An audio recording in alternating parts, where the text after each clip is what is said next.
ರಾತ್ರಿ ಮಲಗಿದ್ದಾಗ ಋತ್ವಿಗೆ ಪದೇ ಪದೇ ತಾನು ಜಲಪಾತದ ಆಳಕ್ಕೆ ಬೀಳುತ್ತಿರುವಂತೆಯೇ ಭಾಸವಾಗುತ್ತಿತ್ತು. ವಿಹಾನ್ ಕಾಪಾಡಿ ಎಂದು ಕೂಗುತ್ತಾ ಬೆಚ್ಚಿ ಬೀಳುತ್ತಿದ್ದಳು. ಅವಳ ನಡುಕ ಕಂಡ ವಿಹಾನ್ಗೆ ಎದೆ ಬಡಿತ ಹೊಡೆದಂತಾಯಿತು. ಅವನು ಅವಳನ್ನು ಎದೆಯ ಮೇಲೆ ಮಲಗಿಸಿಕೊಂಡು, ಋತು, ನಾನು ಇಲ್ಲಿದ್ದೀನಿ, ನಿನಗೇನೂ ಆಗೋಲ್ಲ, ಕಣ್ಣು ಮುಚ್ಚು ಬಂಗಾರಿ ಎಂದು ಅವಳ ತಲೆ ಸವರುತ್ತಾ ಸಮಾಧಾನ ಮಾಡಿದನು. ವಿಹಾನ್ ಬೆಚ್ಚಗಿನ ಅಪ್ಪುಗೆಯಲ್ಲಿ ಅವಳು ಹೇಗೋ ಕಣ್ಣು ಮುಚ್ಚಿದಳು. ಬೆಳಿಗ್ಗೆ ಸೂರ್ಯನ ಕಿರಣಗಳು ರೂಮಿಗೆ ಬಂದಾಗ ವಿಹಾನ್ ಎಚ್ಚರಗೊಂಡನು. ಋತ್ವಿ ಇನ್ನೂ ಎದ್ದಿರಲಿಲ್ಲ. ಅವಳನ್ನು ಎಬ್ಬಿಸಲು ಅವಳ ಕೆನ್ನೆಯನ್ನು ಮುಟ್ಟಿದವನಿಗೆ ಒಂದು ಕ್ಷಣ ವಿದ್ಯುತ್ ಸಂಚಾರವಾದಂತಾಯಿತು. ಋತ್ವಿಯ ಮೈ ಕೆಂಡದಂತೆ ಕಾಯುತ್ತಿತ್ತು. ಅವಳ ಉಸಿರಾಟದಲ್ಲಿ ತೀವ್ರವಾದ ಬಿಸಿ ಇತ್ತು. ವಿಹಾನ್ ಗಾಬರಿಯಿಂದ ಅವಳನ್ನು ಅಲುಗಾಡಿಸದಿರೋ ಅವಳು ಕಣ್ಣು ಬಿಡಲಿಲ್ಲ. ಕೇವಲ ಅರೆಪ್ರಜ್ಞಾವಸ್ಥೆಯಲ್ಲಿ ಏನೋ ಕನವರಿಸುತ್ತಿದ್ದಳು. ವಿಹಾನ್ ಜೋರಾಗಿ ಆರವ್, ಅಪ್ಪ ಎಂದು ಕೂಗಿದನು. ಅವನ ಕಿರುಚಾಟ ಕೇಳಿ ಇಡೀ ಕುಟುಂಬವೇ ಬೆಡ್ರೂಮಿಗೆ ಓಡಿ ಬಂತು. ಆರವ್ ತಕ್ಷಣ ಒಂದು ಋತ್ವಿಯ ನಾಡಿ ಪರೀಕ್ಷಿಸಿದನು. ವಿಹಾನ್, ಇವಳಿಗೆ ಅತಿಯಾದ ಶಾಕ್ನಿಂದ ಮತ್ತು ನೀರಿನಲ್ಲಿ ನೆಂದಿದ್ದರಿಂದ ಹೈ ಫೀವರ್ ಬಂದಿದೆ, ದೇಹ ಪೂರ್ತಿ ತಣ್ಣಗಾಗಬೇಕು ಎಂದು ಗಾಬರಿಯಿಂದ ಹೇಳಿದನು. ಶೈಲಜಾ ಅಮ್ಮ ಕಣ್ಣೀರು ಹಾಕುತ್ತಾ ಋತ್ವಿಯ ಹಣೆಗೆ ತಣ್ಣೀರು ಬಟ್ಟೆ ಇಡಲು ಶುರು ಮಾಡಿದರು. ಮನೆಯವರೆಲ್ಲ ಋತ್ವಿಯ ಪರಿಸ್ಥಿತಿ ಕಂಡು ಮರುಗುತ್ತಿದ್ದರೆ ಸುನಂದ ಮತ್ತು ವೇದಿಕಾ ಅಲ್ಲಿಗೆ ಬಂದು ನಿಂತರು. ಸುನಂದ, ಅಯ್ಯೋ, ಸ್ವಲ್ಪ ನೀರಿಗೆ ಬಿದ್ದಿದ್ದಕ್ಕೆ ಇಷ್ಟೊಂದು ನಾಟಕನಾ? ಅಮೆರಿಕದಲ್ಲಿ ನಾವೆಲ್ಲ ಎಷ್ಟೋ ಸರಿ ಸ್ವಿಮ್ಮಿಂಗ್ ಪೂಲಲ್ಲಿ ಸ್ವಿಮ್ಮಿಂಗ್ ಮಾಡ್ತೀವಿ ಎಂದು ಗುಸುಗುಟ್ಟಿದಳು. ವೇದಿಕಾಳಿಗೆ ಒಳಗೊಳಗೆ ಖುಷಿಯಾಗುತ್ತಿತ್ತು. ಬಿದ್ದಾಗ ಸಾಯಲಿಲ್ಲ, ಈ ಜ್ವರದಲ್ಲಾದರೂ ಇವಳು ಈ ಮನೆಯಿಂದ ದೂರವಾದರೆ ಸಾಕು ಎಂದು ಕ್ರೂರವಾಗಿ ಯೋಚಿಸಿದಳು. ವಿಹಾನ್ ಋತ್ವಿಯ ಕೈಯನ್ನು ಗಟ್ಟಿಯಾಗಿ ಹಿಡಿದುಕೊಂಡು ಕುಳಿತಿದ್ದನು. ಅವನ ಕಣ್ಣಲ್ಲಿ ನೀರು ತುಂಬಿತ್ತು. ವೈದ್ಯನಾಗಿ ಆರವ್ ಚಿಕಿತ್ಸೆ ನೀಡುತ್ತಿದ್ದರು. ವಿಹಾನ್ ಮನಸ್ಸಿನಲ್ಲೇ ಆ ದೇವರನ್ನು ಬೇಡಿಕೊಳ್ಳುತ್ತಿದ್ದನು. ಋತು, ನೀನು ಬೇಗ ಎದ್ದು ನಗಬೇಕು. ನಿನ್ನ ಈ ಸ್ಥಿತಿಗೆ ಯಾರು ಕಾರಣರು ಅಂತ ನನಗೆ ಗೊತ್ತಾದರೆ ನಾನು ಅವರನ್ನು ಸುಮ್ಮನೆ ಬಿಡಲ್ಲ ಎಂದು ಹಲ್ಲು ಕಚ್ಚಿದನು. ಋತ್ವಿ ಅರೆಪ್ರಜ್ಞಾವಸ್ಥೆಯಲ್ಲಿ ಜ್ವರದಿಂದ ಬಳಲುತ್ತಿದ್ದಾಗ ಮನೆಯವರೆಲ್ಲ ಗಾಬರಿಯಿಂದ ಓಡಾಡುತ್ತಿದ್ದರು. ಆದರೆ ವೇದಿಕಾ ಮಾತ್ರ ಒಂದು ಮೂಲೆಯಲ್ಲಿ ನಿಂತು ತನ್ನ ಫೋನ್ನಲ್ಲಿ ಯಾರ ಜೊತೆಯೋ ಮೆಸೇಜ್ ಮಾಡುತ್ತಾ ಮುಗುಳ್ನಗುತ್ತಿದ್ದಳು. ಇದನ್ನು ಗಮನಿಸಿದ ದಿಯಾ ವಿಕಾಸ್ನನ್ನು ಪಕ್ಕಕ್ಕೆ ಕರೆದಳು. ದಿಯಾ, ವಿಕಾಸ್, ಅಲ್ಲಿ ನೋಡು, ನಿನ್ನ ತಂಗಿನ ಅತ್ತಿಗೆಗೆ ಅಷ್ಟೊಂದು ಜ್ವರ ಇದ್ರೂ ಇವಳಿಗೆ ಫೋನ್ನಲ್ಲಿ ಯಾರ ಜೊತೆ ಮಾತಾಡೋದು ಅಷ್ಟು ಇಂಪಾರ್ಟೆಂಟ್. ಅವಳ ಮುಖದಲ್ಲಿ ಭಯದ ಬದಲು ಒಂದು ರೀತಿಯ ಸಮಾಧಾನ ಕಾಣ್ತಿದೆ. ವಿಕಾಸ್ ತನ್ನ ತಂಗಿಯ ಬಗ್ಗೆ ಮೊದಲೇ ಅನುಮಾನ ಹೊಂದಿದ್ದರಿಂದ ಜಲಪಾತದ ಬಳಿ ನಡೆದ ಘಟನೆಯ ಬಗ್ಗೆ ಕೂಲಂಕುಷವಾಗಿ ಯೋಚಿಸಲು ಶುರು ಮಾಡಿದನು. ವಿಕಾಸ್, ದಿಯಾ ಅತ್ತಿಗೆ ಕಾಲು ಜಾರಿದೆ ಅಂತ ಹೇಳಿರ್ಬೋದು, ಆದರೆ ಅತ್ತಿಗೆ ಅಷ್ಟು ದಡ್ಡರಲ್ಲ. ವೇದಿಕಾ ಅಲ್ಲಿಗೆ ಹೋದ ಮೇಲೆಯೇ ಅಲ್ವಾ ಇದು ಆಗಿದ್ದು. ನನಗೆ ಗೊತ್ತು ಅವಳ ಅಮೆರಿಕ ಬುದ್ಧಿ ಏನು ಅಂತ. ನಾವು ಅವಳ ಫೋನ್ ಅಥವಾ ಅವಳು ಅಲ್ಲಿ ಏನು ಮಾಡಿದ್ಲು ಅನ್ನೋದನ್ನು ಪತ್ತೆ ಹಚ್ಚಲೇಬೇಕು. ದಿಯಾ ವೇದಿಕಾಳ ರೂಮ್ಗೆ ಹೋಗಿ ಯಾವುದೋ ನೆಪ ಹೇಳಿ ಅವಳನ್ನು ಕೆಳಗೆ ಕಳುಹಿಸಿದಳು. ಆ ಸಮಯದಲ್ಲಿ ವಿಕಾಸ್ ವೇದಿಕಾಳ ಫೋನ್ ಚೆಕ್ ಮಾಡಲು ಹೋದನು. ಆದರೆ ಫೋನ್ ಪಾಸ್ವರ್ಡ್ ಇತ್ತು. ವಿಕಾಸ್, ಲಾಕ್ ಆಗಿದೆ. ಆದರೆ ದಿಯಾ, ಜಲಪಾತದ ಹತ್ತಿರ ನಾನು ತೆಗೆದಿದ್ದ ಕೆಲವು ಫೋಟೋಗಳು ನನ್ನ ಕ್ಯಾಮ್ರಾದಲ್ಲಿದೆ. ಅದನ್ನು ಝೂಮ್ ಮಾಡಿ ನೋಡಿದರೆ ಏನಾದರೂ ಸುಳಿವು ಸಿಗ್ಬೋದು. ವಿಕಾಸ್ ತನ್ನ ಕ್ಯಾಮ್ರಾ ತೆಗೆದು ಜಲಪಾತದ ಫೋಟೋಗಳನ್ನು ಒಂದೊಂದಾಗಿ ಚೆಕ್ ಮಾಡಿದನು. ಒಂದು ಫೋಟೋದಲ್ಲಿ ಋತ್ವಿ ಜಲಪಾತದ ತುದಿಯಲ್ಲಿ ನಿಂತಿದ್ದಾಗ ವೇದಿಕಾಳ ಕೈಗಳು ಋತ್ವಿಯ ಬೆನ್ನಿನ ಮೇಲೆ ಇರುವುದು ಸ್ಪಷ್ಟವಾಗಿ ಕಾಣುತ್ತಿತ್ತು. ಅದನ್ನು ನೋಡಿದ ವಿಕಾಸ್ ಕೈಗಳು ನಡುಗಿದವು. ವಿಕಾಸ್, ದಿಯಾ, ಇಲ್ಲಿ ನೋಡು, ಅತ್ತಿಗೆ ಸುಳ್ಳು ಹೇಳಿದ್ದಾರೆ. ವೇದಿಕಾ ಅವಳನ್ನು ಕೈ ಹಿಡಿಯೋಕೆ ಹೋಗಿಲ್ಲ, ಬದಲಾಗಿ ತಳ್ಳಿದ್ದಾಳೆ. ನನ್ನ ತಂಗಿ ಇಷ್ಟು ಕ್ರೂರವಾಗಿ ಇರ್ತಾಳೆ ಅಂತ ನಾನು ಅಂದುಕೊಂಡಿರಲಿಲ್ಲ. ಫೋಟೋ ನೋಡಿದ ದಿಯಾಗೆ ಸಿಟ್ಟು ನೆತ್ತಿಗೇರಿತ್ತು. ನಾನು ಈಗಲೇ ಹೋಗಿ ಎಲ್ಲರ ಮುಂದೆ ಅವಳ ಮುಖವಾಡ ಕಳಿಸ್ತೀನಿ ಎಂದು ಹೊರಟಾಗ ವಿಕಾಸ್ ಅವಳನ್ನು ತಡೆದನು. ವಿಕಾಸ್, ಬೇಡ ದಿಯಾ, ಈಗ ಅತ್ತಿಗೆಗೆ ಜ್ವರ ಜಾಸ್ತಿ ಇದೆ. ಈ ಸಮಯದಲ್ಲಿ ಮನೆಯಲ್ಲಿ ಗಲಾಟೆ ಆದರೆ ಅತ್ತಿಗೆಗೆ ಇನ್ನೂ ತೊಂದರೆ ಆಗುತ್ತೆ. ಸರಿಯಾದ ಸಮಯ ನೋಡಿ ಎಲ್ಲರ ಮುಂದೆ ಈ ಫೋಟೋ ತೋರಿಸಿ ಅವಳನ್ನು ಈ ಮನೆಯಿಂದಲೇ ಆಚೆ ಹಾಕೋಣ. ಋತ್ವಿ ಜ್ವರದಿಂದ ಎದ್ದ ತಕ್ಷಣ ಶೈಲಜಾ ಅಮ್ಮ ಒಂದು ತಕ್ಷಣವೂ ತಡ ಮಾಡಲಿಲ್ಲ. ನನ್ನ ಸೊಸೆ ಮೃತ್ಯುವಿನ ದವಡೆಯಿಂದ ಬಂದಿದ್ದಾಳೆ. ಇದು ಕುಲದೇವಸ್ಥಾನದ ಆಶೀರ್ವಾದ. ಎಲ್ಲರೂ ಹಿಂದೆ ದೇವಸ್ಥಾನಕ್ಕೆ ಹೊರಡಬೇಕು ಎಂದು ಆದೇಶಿಸಿದರು. ವಿಹಾನ್, ಋತ್ವಿ, ರಾಜಶೇಖರ್, ಆರವ್, ದಿಯಾ, ವಿಕಾಸ್, ಸುನಂದ ಮತ್ತು ವೇದಿಕಾ ಎಲ್ಲರೂ ಕುಲ ದೇವಸ್ಥಾನಕ್ಕೆ ತಲುಪಿದರು. ದೇವಸ್ಥಾನದ ಆವರಣದಲ್ಲಿದ್ದ ವಿಕಾಸ್ ಮತ್ತು ದಿಯಾ ಜೋಡಿ ಸುಮ್ಮನೆ ಇರಲಿಲ್ಲ. ದಿಯಾ, ವಿಕಾಸ್, ಋತ್ವಿ ಹುಷಾರಾಗಿದ್ದಾಳೆ ಅಂತ ನನಗೆ ಇವತ್ತು ಮೌಂಟ್ ಎವರೆಸ್ಟ್ ಹತ್ತಿದಷ್ಟು ಖುಷಿ ಆಗ್ತೆ. ವಿಕಾಸ್, ಅದಕ್ಕೆ ಅಲ್ವಾ ದಿಯಾ ನಾವಿಬ್ಬರು ಸೇರಿ ಅಮ್ಮ ಮತ್ತು ವೇದಿಕಾಗೆ ಇಲ್ಲಿ ಡಿವೈನ್ ಪನಿಷ್ಮೆಂಟ್ ಕೊಡಿಸೋಣ ಎಂದು ಕಣ್ಣು ಹೊಡೆದನು. ಇಬ್ಬರೂ ಸೇರಿ ದೇವಸ್ಥಾನದ ಕೊಳದ ಹತ್ತಿರ ಎಲ್ಲರನ್ನೂ ರೇಗಿಸುತ್ತಾ ಸೆಲ್ಫಿ ತಗೊಳ್ಳುತ್ತಾ ಲವಲವಿಕೆಯಿಂದ ಓಡಾಡುತ್ತಿದ್ದರು. ವಿಹಾನ್ ಮತ್ತು ಆರವ್ ಜೋಡಿ ದೇವಸ್ಥಾನದ ಕೆಲಸಗಳಲ್ಲಿ ಒಬ್ಬರಿಗೊಬ್ಬರು ಸಾಟಿ ಇಲ್ಲದಂತೆ ಬೆಂಬಲವಾಗಿ ನಿಂತಿದ್ದರು. ಋತ್ವಿ ನಡೆಯಲು ಸ್ವಲ್ಪ ಸುಸ್ತಾದಾಗ ಆರವ್ ಓಡಿ ಬಂದು ಅವಳ ಕೈ ಹಿಡಿದನು. ಆರವ್, ವಿಹಾನ್, ಋತ್ವಿನ ಮೆಟ್ಟಿಲು ಹತ್ತಿಸೋ ಜವಾಬ್ದಾರಿ ನಂದು. ನೀನು ಹೋಗಿ ಪೂಜೆ ತಯಾರಿ ನೋಡ್ಕೋ. ಸಹೋದರರ ಈ ಅನ್ಯೋನ್ಯತೆ ಕಂಡು ಋತ್ವಿಯ ಕಣ್ಣುಗಳು ಹನಿಯಾದವು. ವೇದಿಕಾ ಇವರ ಪ್ರೀತಿ ನೋಡಿ ಒಳಗೊಳಗೆ ಸಂಕಟ ಪಡುತ್ತಿದ್ದಳು. ದೇವಸ್ಥಾನದ ಒಳಗೆ ಹೋಗುವ ಮುನ್ನ ಸುನಂದ ಏನೋ ವ್ಯಂಗ್ಯವಾಗಿ ಮಾತನಾಡಲು ಹೋದಾಗ ರಾಜಶೇಖರ್ ಅವರು ಎಲ್ಲರ ಮುಂದೆ ಅವಳನ್ನು ತಡೆದರು. ರಾಜಶೇಖರ್, ಸುನಂದ, ಅಮೆರಿಕದಲ್ಲಿ ನೀನು ಏನು ಮಾಡ್ತಿದ್ದೀಯೋ ನನಗೆ ಗೊತ್ತಿಲ್ಲ.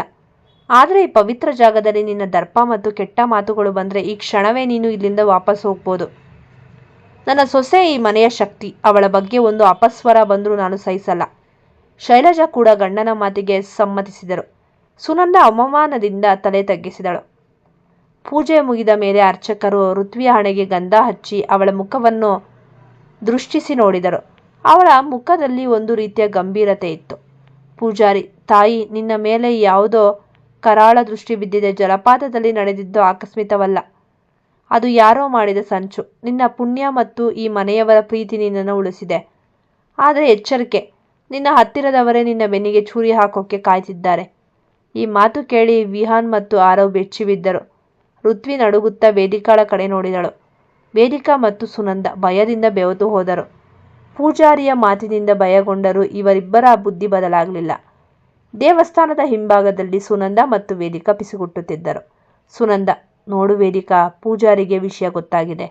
ನಾವು ಇಲ್ಲಿಂದ ಹೋಗೋಕ್ಕೂ ಮುಂಚೆ ಋತ್ವಿಯನ್ನು ಯಾವುದಾದರೂ ದೊಡ್ಡ ಇಕ್ಕಟ್ಟಿಗೆ ಸಿಲುಕಿಸ್ಬೇಕು. ಇಲ್ಲದಿದ್ದರೆ ವಿಹಾನ್ ನಮ್ಮನ್ನ ಸುಮ್ಮನೆ ಬಿಡೋದಿಲ್ಲ. ವೇದಿಕಾ ಋತ್ವಿಯ ಪೂಜೆಯ ಪ್ರಸಾದದ ತಟ್ಟೆಯಲ್ಲಿ ಏನೋ ಬೆರೆಸಲು ಹೊಂಚು ಹಾಕಿದಳು. ಪೂಜಾರಿಯ ಋತ್ವಿಯ ಹೆಸರಿನಲ್ಲಿ ವಿಶೇಷ ಅರ್ಚನೆ ಮುಗಿಸಿ ಒಂದು ತಟ್ಟೆಯಲ್ಲಿ ಪಂಚಾಮೃತ ಮತ್ತು ಪ್ರಸಾದವನ್ನು ಇಟ್ಟು ವಿಹಾನ್ ಕೈಗೆ ನೀಡಿದರು. ವಿಹಾನ್ ಅದನ್ನು ಋತ್ವಿಗೆ ಕೊಡಲು ಹೋಗುವ ಮುನ್ನ ಸುನಂದ ಯಾವುದೋ ನೆಪದಲ್ಲಿ ವಿಹಾನನ್ನು ದೂರ ಕರೆದಳು. ಇದೇ ಸಮಯಕ್ಕಾಗಿ ಕಾಯುತ್ತಿದ್ದ ವೇದಿಕಾ ತನ್ನ ಸೆರಗಿನಲ್ಲಿದ್ದ ಒಂದು ಸಣ್ಣ ಪೊಟ್ಟಣವನ್ನು ತೆಗೆದು ಪ್ರಸಾದದ ಮೇಲೆ ಸುರಿಯಲು ಮುಂದಾದಳು. ಅದು ಋತ್ವಿಯ ಗಂಟಲು ಕಟ್ಟುವಂತೆ ಮಾಡುವ ಒಂದು ವಿಚಿತ್ರ ಗಿಡಮೂಲಿಕೆಯ ಪುಡಿಯಾಗಿತ್ತು. ದಿಯಾ ದೂರದಿಂದಲೇ ವೇದಿಕಾಳ ಪ್ರತಿಯೊಂದು ನಡೆಯನ್ನು ಗಮನಿಸುತ್ತಿದ್ದಳು. ವೇದಿಕಾ ಕೈ ನಡಗುತ್ತಾ ಪ್ರಸಾದದ ತಟ್ಟೆಯ ಹತ್ತಿರ ಹೋಗಿದ್ದನ್ನು ಕಂಡ ದಿಯಾ ಕೂಡಲೇ ವಿಕಾಸ್ನನ್ನು ಸನ್ನೆ ಮಾಡಿ ಕರೆದಳು. ವಿಕಾಸ್, ಅಲ್ಲಿ ನೋಡು, ವೇದಿಕಾ ಏನೋ ಮಾಡ್ತಿದ್ದಾಳೆ ಎಂದು ಪಿಸುಗುಟ್ಟಿದಳು. ವೇದಿಕಾ ಪುಡಿಯನ್ನು ಸುರಿಯುವಷ್ಟರಲ್ಲಿ ದಿಯಾ ಓಡಿ ಬಂದು ಅವಳ ಕೈಯನ್ನು ಗಟ್ಟಿಯಾಗಿ ಹಿಡಿದುಕೊಂಡಳು. ದಿಯಾ, ಏನು ವೇದು ಆಂಟಿ, ಪ್ರಸಾದಕ್ಕೆ ನೀವೇನೋ ಎಕ್ಸ್ಟ್ರಾ ಮಸಾಲ ಹಾಕ್ತಿದ್ದೀರಾ ಅನಿಸುತ್ತೆ. ಈ ಪೊಟ್ಟಣದಲ್ಲಿ ಏನಿದೆ ತೋರಿಸಿ. ವೇದಿಕಾ ಗಾಬರಿಯಿಂದ ಅದು ಏನೂ ಇಲ್ಲ ದಿಯಾ, ಸುಮ್ಮನೆ ಕೈ ತಾಗತ್ತಿದೆ, ನೋಡ್ಕೊಳ್ತಿದ್ದೆ ಅಷ್ಟೇ. ದಿಯಾ ಸುಮ್ಮನಿರಲಿಲ್ಲ. ಅವಳ ಕೈಯಲ್ಲಿದ್ದ ಆ ಪೊಟ್ಟಣವನ್ನು ಕಿತ್ತುಕೊಂಡು ಎಲ್ಲರ ಮುಂದೆ ಜೋರಾಗಿ ಕೂಗಿದಳು. ದಿಯಾಳ ಕೂಗು ಕೇಳಿ ವಿಹಾನ್, ಆರವ್ ಮತ್ತು ರಾಜಶೇಖರ್ ಅಲ್ಲಿಗೆ ಓಡಿ ಬಂದರು. ದಿಯಾ ಆ ಪೊಟ್ಟಣವನ್ನು ವಿಹಾನ್ ಕೈಗೆ ನೀಡಿದಳು. ದಿಯಾ, ವಿಹಾನ್ ಬಾಬಾ ನೋಡಿ, ಋತ್ವಿಯ ಪ್ರಸಾದಕ್ಕೆ ವೇದಿಕಾ ಏನೋ ಬೆರೆಸ್ತಿದ್ದಾಳೆ. ಇವಳ ಕೈಯಲ್ಲೇ ಇದು ಸಿಕ್ಕಿದೆ. ವಿಹಾನ್ ಆ ಪುಡಿಯನ್ನು ನೋಡಿ ಪೂಜಾರಿಯ ಹತ್ತಿರ ತೋರಿಸಿದನು.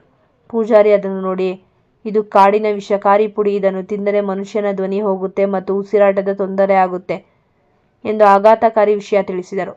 ವಿಹಾನ್ನ ಕಣ್ಣುಗಳು ಕೆಂಪಾದವು. ಅವನು ವೇದಿಕಾಳ ಕೆನ್ನೆಗೆ ಬಾರಿಸಲು ಕೈ ಎತ್ತಿದನು. ಆದರೆ ಋತ್ವಿ ಅವನ ಕೈ ಹಿಡಿದು ತಡೆದಳು. ವಿಹಾನ್, ಋತು, ಇವಳನ್ನು ಬಿಡಬೇಡ. ಜಲಪಾತದಲ್ಲಿ ನಿನ್ನನ್ನು ತಳ್ಳಿದ್ದು ಇವಳೇ ಇರಬೇಕು. ಈಗ ಪ್ರಸಾದದಲ್ಲೂ ವಿಷ ಹಾಕ್ತಿದ್ದಾಳೆ ಅಂದರೆ ಇವಳು ಮನುಷ್ಯಳಲ್ಲ, ರಾಕ್ಷಸಿ. ರಾಜಶೇಖರ್, ಸುನಂದ, ನಿನ್ನ ಮಗಳನ್ನು ಕರ್ಕೊಂಡು ಈಗಲೇ ಇಲ್ಲಿಂದ ಹೊರಟು ಹೋಗು. ಅಮೆರಿಕಕ್ಕೆ ಹೋಗ್ತಿರೋ ಅಥವಾ ಎಲ್ಲಾದರೂ ಹೋಗಿ ಸಾಯ್ತಿರೋ ನನಗೆ ಗೊತ್ತಿಲ್ಲ. ಇಂದಿನಿಂದ ನಿನಗೂ ನನಗೂ ಯಾವುದೇ ಸಂಬಂಧ ಇಲ್ಲ ಎಂದು ರೌದ್ರಾವತಾರ ತಾಳಿದರು. ಅವಮಾನ ಮತ್ತು ಭಯದಿಂದ ಸುನಂದ ಮತ್ತು ವೇದಿಕಾ ದೇವಸ್ಥಾನದ ಆವರಣದಿಂದ ಓಡಿ ಹೋದರು. ವಿಕಾಸ್ ತನ್ನ ತಾಯಿಯ ಮೇಲೆ ಅಸಹ್ಯಪಟ್ಟು, ನಾನು ನಿಮ್ಮ ಮಗ ಅಂತ ಹೇಳ್ಕೊಳ್ಳೋಕೆ ನಾಚಿಕೆ ಆಗ್ತಿದೆ ಎಂದು ಹೇಳಿ ಋತ್ವಿಯ ಹತ್ತಿರ ಬಂದು ಕ್ಷಮೆ ಕೇಳಿದನು. ಮನೆಗೆ ಮರಳಿದ ಕೂಡಲೇ ವಿಕಾಸ್ ಮತ್ತು ದಿಯಾ ಮನೆಯ ಗಂಭೀರತೆಯನ್ನು ಹೋಗಲಾಡಿಸಲು ಪಣ ತೊಟ್ಟರು. ವಿಕಾಸ್, ಅತ್ತೆ ಮಾವ ದೇವಸ್ಥಾನದಲ್ಲಿ ಪೂಜಾರಿ ಹೇಳಿದ್ದನ್ನು ಕೇಳಿ ಎಲ್ಲರೂ ಮುಖ ಗಂಟು ಹಾಕಿಕೊಂಡು ಕೂತ್ರೆ ಹೇಗೆ? ಈಗ ಋತ್ವಿ ಅತ್ತಿಗೆ ಹುಷಾರಾಗಿದ್ದಾರೆ. ಮನೆಗೆ ಅಭಿಯಣ್ಣ ಮತ್ತು ತನ್ವಿ ಅತ್ತಿಗೆ ಅತಿಥಿಗಳಾಗಿ ಬಂದಿದ್ದಾರೆ. ಇವತ್ತು ಒಂದು ಧಮಾಕ ಸಂಜೆ ಇರಲೇಬೇಕು. ದಿಯಾ: ಹೌದು, ನಾನು ಮತ್ತು ವಿಕಾಸ್ ಈಗಾಗಲೇ ಮ್ಯೂಸಿಕ್ ಸಿಸ್ಟಮ್ ರೆಡಿ ಮಾಡಿದ್ದೀವಿ. ವಿಹಾನ್ ಬಾವ ಮತ್ತು ಋತ್ವಿ ಇವತ್ತು ಡ್ಯಾನ್ಸ್ ಮಾಡಲೇಬೇಕು ಎಂದು ಎಲ್ಲರನ್ನೂ ಎಬ್ಬಿಸಿ ನಗಿಸಲು ಶುರು ಮಾಡಿದರು. ಅವರ ತುಂಟಾಟಕ್ಕೆ ಋತ್ವಿ ಕೂಡ ತನ್ನ ನೋವು ಮರೆತು ನಗಲಾರಂಭಿಸಿದಳು. ಮನೆಗೆ ಅತಿಥಿಗಳಾಗಿ ಬಂದ ಅಭಿ ಮತ್ತು ತನ್ವಿಯನ್ನು ವಿಹಾನ್ ಪ್ರೀತಿಯಿಂದ ಸ್ವಾಗತಿಸಿದನು. ವಿಹಾನ್: ಅಭಿ, ಈ ಮನೆ ನಿನ್ನದು ಕೂಡ. ತನ್ವಿಯನ್ನು ಮದುವೆಯಾಗಿ ನೀನು ನಮ್ಮ ಕುಟುಂಬದ ಬಾಂಧವ್ಯವನ್ನು ಇನ್ನಷ್ಟು ಗಟ್ಟಿ ಮಾಡಿದ್ದೀಯಾ ಎಂದು ಅವರಿಗೆ ವಿಶೇಷವಾದ ಉಡುಗೊರೆಗಳನ್ನು ನೀಡಿ ಗೌರವಿಸಿದನು. ರಾಜಶೇಖರ್ ಮತ್ತು ಶೈಲಜಾ ಅಮ್ಮ ಹೊಸ ಜೋಡಿಯನ್ನು ಹರಸಿ ಮನೆಯಲ್ಲಿ ಹಬ್ಬದ ಅಡುಗೆ ಮಾಡಿಸಿ ಬಡಿಸಿದರು. ಪುಟ್ಟ ಚೇತನ ಅಳಲ ಕಿಲಕಿಲ ನಗು ಮನೆಯ ಮೂಲೆ ಮೂಲೆಯಲ್ಲೂ ಕೇಳಿಸುತ್ತಿತ್ತು. ಇತ್ತ ಮನೆಯಿಂದ ಹೊರಹಾಕಲ್ಪಟ್ಟ ಸುನಂದ ಮತ್ತು ವೇದಿಕಾ ಅಮೆರಿಕಕ್ಕೆ ಹೋಗುವ ಮನಸ್ಸು ಮಾಡಲಿಲ್ಲ. ಅವರು ಬೆಂಗಳೂರಿನ ಅದೇ ಏರಿಯಾದ ಒಂದು ಹೋಟೆಲ್ನಲ್ಲಿ ವಾಸ್ತವ್ಯ ಹೂಡಿದ್ದರು. ಅವರ ಮನಸ್ಸಿನಲ್ಲಿ ಪಶ್ಚಾತ್ತಾಪ ಬದಲು ಸೇಡಿನ ಕಿಚ್ಚು ಉರಿಯುತ್ತಿತ್ತು. ಸುನಂದ: ನೋಡು ವೇದಿಕಾ, ಆ ಋತ್ವಿ ಮತ್ತು ದಿಯಾ ಸೇರಿ ನಮ್ಮನ್ನ ಬೀದಿಗೆ ತಂದಿದ್ದಾರೆ. ಅಣ್ಣ ಕೂಡ ನನ್ನನ್ನು ಪರಕೀಯಳ ತರಹ ನೋಡ್ತಿದ್ದರು. ನಾವು ಅಷ್ಟು ಸುಲಭವಾಗಿ ಸೋಲಬಾರದು. ಯಾವುದಾದ್ರೂ ರೂಪದಲ್ಲಿ ನಾವು ಮರಳಿ ಆ ಮನೆ ಸೇರಲೇಬೇಕು. ವೇದಿಕಾ: ಹೌದು ಅಮ್ಮ, ಈ ನೇರವಾಗಿ ಹೋದರೆ ಅವರು ಸೇರಿಸಲ್ಲ. ನಾವು ಯಾವುದಾದರೂ ನಾಟಕ ಆಡಬೇಕು. ವಿಹಾನ್ಗೆ ಅತ್ತೆ ಅಂದರೆ ಗೌರವ ಇದೆ. ಆ ಗೌರವವನ್ನೇ ದಾಳವಾಗಿ ಉಳಿಸಿ ನಾವು ಮನೆಯೊಳಗೆ ಕಾಲಿಡೋಣ ಎಂದು ಕುತಂತ್ರದ ಬಲೆ ಹೆಣೆಯಲು ಶುರು ಮಾಡಿದಳು. ಸುನಂದ ತನ್ನನ್ನು ತಾನು ಕಾಯಿಲೆ ಬುದ್ಧಿವಂತಳೆಂದೇ ಬಿಂಬಿಸಿಕೊಳ್ಳಲು ಪ್ಲಾನ್ ಮಾಡಿದಳು. ನನಗೆ ಹಾರ್ಟ್ ಅಟ್ಯಾಕ್ ಆಗಿದೆ ಅಂತ ಸುಳ್ಳು ಹೇಳಿ ಅಣ್ಣನ ಮನಸ್ಸು ಕರಗಿಸೋಣ. ಆಗ ಅವರು ನಮ್ಮನ್ನು ಮನೆಗೆ ಕರೀತಾರೆ ಎಂದು ವೇದಿಕಾಳಿಗೆ ವಿವರಿಸಿದಳು. ಆದರೆ ರಾಯ್ ನಿವಾಸದಲ್ಲಿ ಈ ಕುತಂತ್ರದ ಅರಿವಿಲ್ಲದೆ ಎಲ್ಲರೂ ಸುಂದರ ಕ್ಷಣಗಳನ್ನು ಕಳೆಯುತ್ತಿದ್ದರು. ವಿಹಾನ್ ಋತ್ವಿಯ ಹತ್ತಿರ ಬಂದು, ಋತು, ಇನ್ನು ಮುಂದೆ ಯಾರೂ ನಮ್ಮ ಮಧ್ಯೆ ಬರಲ್ಲ. ಈ ಸಂತೋಷ ಹೀಗೆ ಇರಲಿ ಎಂದು ಅವಳ ಕೈ ಹಿಡಿದನು. ಅಭಿ, ತನ್ವಿ ಮತ್ತು ಚೇತನ ಹೈದರಾಬಾದ್ನಿಂದ ಮರಳಿದ ಮೇಲೆ ವಿಹಾನ್ ಮತ್ತು ಋತ್ವಿ ಅವರನ್ನು ಬಿಡಲಿಲ್ಲ. ಸ್ವಲ್ಪ ದಿನ ಇಲ್ಲೇ ನಮ್ಮ ಜೊತೆ ಇರಿ ಎಂದು ಒತ್ತಾಯ ಮಾಡಿದ್ದರಿಂದ ಎಲ್ಲರೂ ಒಂದೇ ಮನೆಯಲ್ಲಿ ಉಳಿದುಕೊಂಡರು. ಆ ದಿನಗಳು ರಾಯ್ ನಿವಾಸಕ್ಕೆ ಹಬ್ಬದಂದಿದ್ದವು. ಬೆಳಿಗ್ಗೆ ಋತ್ವಿ ಮತ್ತು ತನ್ವಿ ಸೇರಿ ಅಡುಗೆ ಮಾಡುವುದು, ಸಂಜೆ ವಿಹಾನ್ ಮತ್ತು ಅಭಿ ಬಿಸ್ನೆಸ್ ಬಗ್ಗೆ ಹರಟೆ ಹೊಡೆಯುವುದು ಸುಂದರವಾಗಿತ್ತು. ಚೇತನ ಮತ್ತು ದಿಯಾ ಜೋಡಿ ಇಡೀ ಮನೆಯನ್ನು ಆಟದ ಮೈದಾನವನ್ನಾಗಿ ಮಾಡಿಕೊಂಡಿದ್ದರು. ಮಲಗುವಾಗಲೂ ಚೇತನ ಋತು ಆಂಟಿ ಪಕ್ಕದಲ್ಲೇ ಇರಬೇಕು ಎಂದು ಹಠ ಮಾಡುತ್ತಿದ್ದಳು. ಮನೆಯಿಂದ ಹೊರ ಹಾಕಲ್ಪಟ್ಟ ಸುನಂದ ಮತ್ತು ವೇದಿಕಾಗೆ ಈ ಸಂತೋಷ ಸಹಿಸಲು ಸಾಧ್ಯವಾಗಲಿಲ್ಲ. 4 ದಿನದ ನಂತರ ಸುನಂದ ತಾನು ಪೂರ್ತಿಯಾಗಿ ಬದಲಾಗಿರುವಂತೆ ನಟಿಸಲು ಒಂದು ಪ್ಲಾನ್ ಮಾಡಿದಳು. ನಾನು ಮಾಡಿದ ತಪ್ಪು ಅಂತ ನೊಂದುಕೊಂಡಿದ್ದೇನೆ ಎಂದು ಎಲ್ಲರಿಗೂ ಮೆಸೇಜ್ ಮಾಡಿದಳು. ನಂತರ ಅಚಾನಕ್ಕಾಗಿ ಆಸ್ಪತ್ರೆಗೆ ಅಡ್ಮಿಟ್ ಆಗಿ ತನಗೆ ಹಾರ್ಟ್ ಅಟ್ಯಾಕ್ ಆಗಿದೆ ಎಂದು ಸುದ್ದಿ ಹಬ್ಬಿಸಿದಳು.